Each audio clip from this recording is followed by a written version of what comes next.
Oke, hari ini kita bakal ngobrolin sesuatu yang serius banget. Nabza. Tapi, ini bukan cuma soal serem-seremnya aja ya. Ini lebih ke soal pilihan. Satu pilihan yang benar-benar bisa nentuin seluruh arah masa depan kamu. Coba deh, bayangin situasi ini. Temen deket banget nih, nawarin sambil bilang, sekali aja bro. Gila, tekanannya kerasa banget kan? Pertanyaan ini tuh bukan cuma teori loh, ini tantangan nyata yang bisa terjadi kapan aja. Dan jawaban kamu, itu nentuin segalanya. Oke, sekarang ayo kita bedah bareng-bareng apa itu nabza. Biar apa? Ya biar kita bisa bikin keputusan yang benar, kita harus kenal dulu ancaman yang sebenarnya itu kayak apa. Jadi, nabza itu bukan sekedar istilah aneh. Anggap aja ini payung besar buat segala zat yang emang sengaja dirancang buat ngacak-ngacak cara kerja otak kita. Bikin kita ketagihan parah, dan ya, siklus kecanduan ini susah banget buat diputusin. Nah, lihat deh tabel ini. Luas banget kan cakupannya?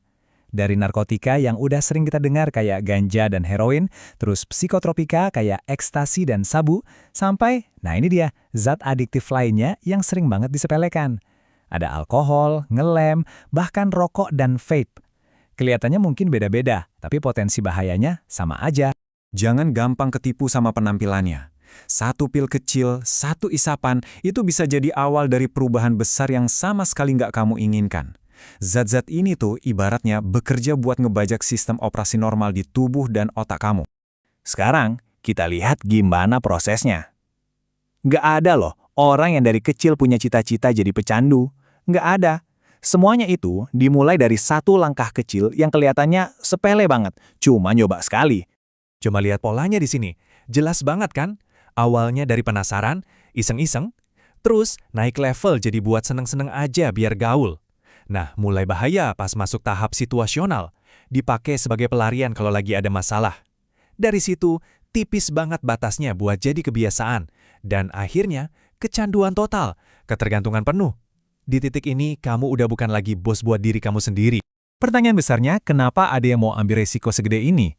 Jawabannya itu rumit, dan seringkali akarnya ada di tekanan-tekanan yang umum banget dirasain anak-anak remaja. Dan ini dia, biasanya biang kerok nomor satu.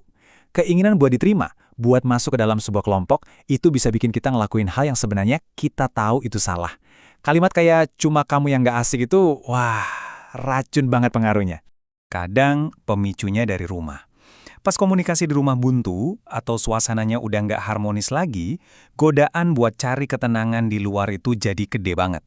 Dan nabza seringkali datang menyamar jadi jalan keluar yang palsu. Tuntutan pelajaran, masalah pribadi, rasa cemas, semua itu nyata. Dan nabza ini seakan-akan nawarin ilusi jalan pintas buat ngilangin semua beban itu. Padahal yang ada malah nambahin masalah baru yang jauh lebih besar. Dan kadang pemicunya sesederhana ini.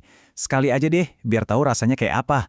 Tapi seperti yang kita lihat tadi, sekali aja itu ibaratnya kayak ngebuka pintu ke jurang yang dalam banget. Jadi ini poin yang paling krusial. Di usia kalian, risikonya itu berkali-kali lipat lebih tinggi. Kenapa? Otak kalian masih dalam masa pertumbuhan, gampang banget rusak permanen. Masa depan pendidikan sama karir bisa hancur cuma gara-gara catatan kriminal. Dan yang paling penting, kalian itu kayak nyerahin setir kehidupan kalian ke zat kimia. Ngeri kan? Oke, cukup ngomongin masalahnya. Sekarang kita fokus ke solusinya. Karena kamu itu punya kekuatan buat menolak. Ini caranya ngebangun pertahanan diri kamu. Anggap ini strategi perang kamu. Latih cara bilang enggak yang tegas. Pilih teman yang ngajak maju, bukan yang ngajak hancur. Cari pelampiasan yang sehat buat emosi kamu. Entah itu olahraga, musik, gambar, apa aja deh. Kenali diri kamu sendiri.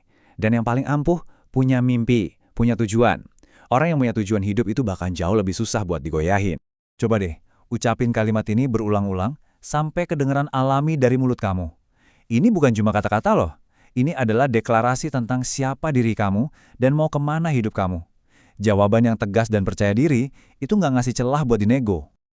Nah, sekarang bagian terbaiknya, hadiahnya. Apa sih yang kamu dapetin dengan hidup tanpa nabza? Percaya deh, manfaatnya jauh lebih keren dari sekedar rasa penasaran sesaat.